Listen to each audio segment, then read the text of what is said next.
আসসালামু আলাইকুম সবাইকে। কি অবস্থা সবার? তো আজকে মূলত আমি যে টপিক নিয়ে কথা বলবো সেটার নাম হচ্ছে Redis। আ Redis কি? এটা কেন ব্যবহার করা হয়? এটা ব্যবহার করলে কি হয়? বা এটার উপকারিতা কি? ব্যবহার না করলে কি প্রবলেম হয়? তো মোটামুটি সবকিছু নিয়ে আমরা আলোচনা করব। তো শুরুতেই Redis কে বোঝার আগে আমি হইতেছে একটা analogy চিন্তা করি। analogy টা কিরকম? analogy টা হচ্ছে একটা মুদিখানার দোকানকে নিয়ে যদি আমি চিন্তা করি, ঠিক আছে? সো এতটুকু বুঝলেই মোটামুটি হবে। তো একটা মুদিখানার দোকানে অ্যাকচুয়ালি কি হয়? একটা মুদিখানার দোকানে লেটস সে একটা কাস্টমার আসছে। ওকে? কাস্টমার এসে জিজ্ঞাসা করছে যে, "ভাই আমি একটা কলম কিনতে চাই। এই কলমটার দাম কত?" তো কাস্টমার কি করছে? এই শপে থাকা যে স্টোরম্যান আছে, শপকিপার আছে তাকে জিজ্ঞেস করছে। শপকিপার কি করবে? সে একটা রেজিস্টার খাতা আছে সে সেখান থেকে দেখবে এবং সে দেখে সে একটা উত্তর দিবে আ রেজিস্টার শপকিপারকে। শপকিপার আবার কাস্টমারকে বলবে যে, "ভাই কলমটার দাম এত।" তারপরে কাস্টমার 2 আসছে। কাস্টমার 2 এসে আবার জিজ্ঞেস করছে, "ভাই কলমটার দাম কত?" তখন সে আবার খাতা দেখছে। খাতা দেখে বলছে, "ভাই দাম হইতিছে আ ৳৫।" এভাবে কাস্টমার 3, কাস্টমার 4 এভাবে কাস্টমার যত বাড়বে তো সে বারবার যেয়ে দোকানদারকে জিজ্ঞাসা করবে, দোকানদার খাতা দেখে বলবে। এই জিনিসটা তো আসলে কোনো efficient সলিউশন হইল না, রাইট? তো আমরা আসলে কি করতে পারি? আমরা ওটার পরিবর্তে একটা বিলবোর্ড টাঙায় দিতে পারি যে, যখনই এই কলমের দাম যেহেতু বারবার আমাকে জিজ্ঞেস করা হইতেছে, তো আমি কলমের দামটা একটা বোর্ডে লিখে দেই। সো দ্যাট কাস্টমার যখন আমাকে জিজ্ঞেস করবে, আমি আর রেজিস্টার খাতা চেক করব না। আমি ডিরেক্টলি তাকে বলব যে, "ওই যে বোর্ডের দিকে তাকাও। বোর্ডের দিকে দেখো যে কলমের দাম ৳৫।" সো তখন কাস্টমার এখানে জিজ্ঞেস করবে, শপকিপার এখানে দেখাবে এবং সে এখান থেকে চলে যাবে।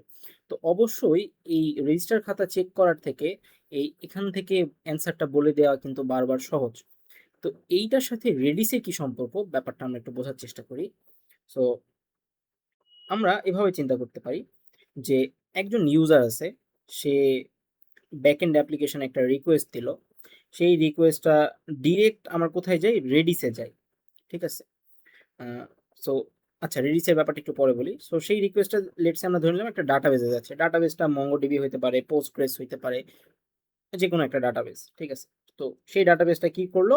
সেখান থেকে যে কোয়েরি করে সে আমাকে ব্যাকএন্ড এ দিল। ব্যাকএন্ড থেকে আমি আবার ফ্রন্ট এন্ড এর থ্রুতে ইউজারকে দেখাইলাম। তো এখন ইউজার আছে যখন একটা তখন তো এই জিনিসটা অনেক ইজিয়ার। ইউজার যদি বাড়তে থাকে তখন কি হবে? আমি হইতেছে ব্যাকএন্ডে রিকোয়েস্ট পাঠাবো, ব্যাকএন্ড বারবার ডাটাবেজে রিকোয়েস্ট পাঠাবে, ডাটাবেস থেকে বারবার হইতেছে আ ডাটাবেস থেকে ডাটা আসবে, রাইট? সো হোয়াট ইফ আমি জিনিসটা এভাবে করলাম যে আমি হইতেছে Redis নামের একটা ইন মেমোরি ডাটাবেস তৈরি করলাম। তো সেটা অ্যাকচুয়ালি কি হইলো?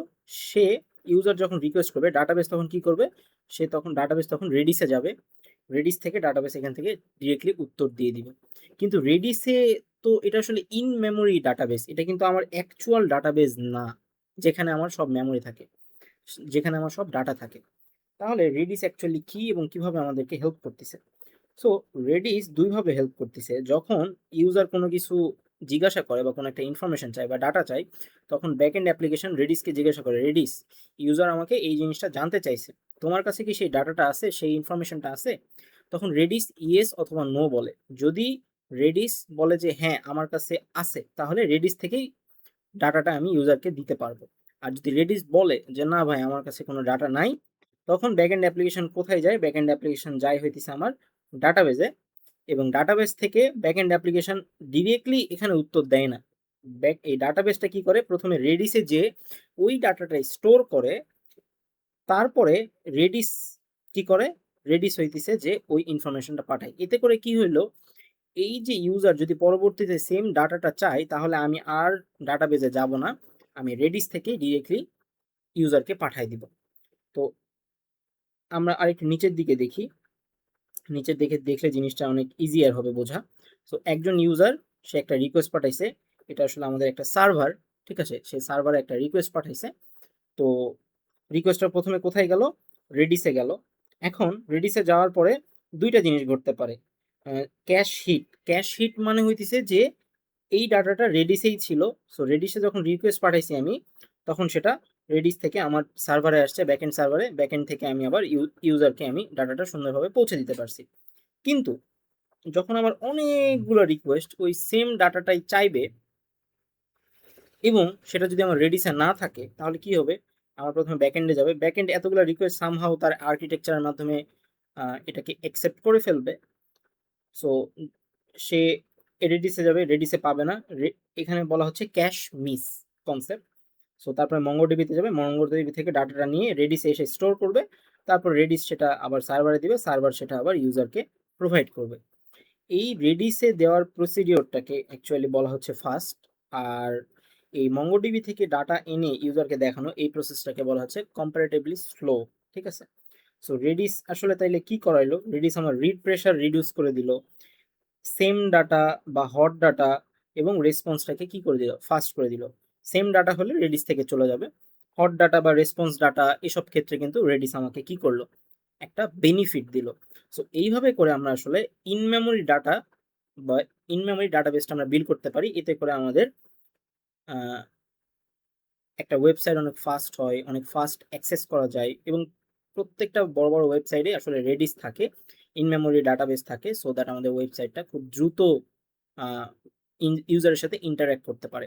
সো এই ছিল মোটামুটি রেডিস নিয়ে একটা জেনারেল ধারণা। আমি হয়তো খুব সুন্দর করে বুঝাই বলতে পারি নাই, বাট আমি যতটুকু আন্ডারস্ট্যান্ড করতে পারছি একটা হায়ার লেভেল জায়গা থেকে জিনিসটা বলার চেষ্টা করলাম। পরবর্তীতে রেডিসের আরো ইনডেপথ আর্কিটেকচার এবং রেডিস কিভাবে আমরা ইমপ্লিমেন্ট করতে পারি কোড দিয়ে, সেটা ইনশাল্লাহ দেখার চেষ্টা করব। সে পর্যন্ত সবাই ভালো থাকবেন। আল্লাহ হাফেজ।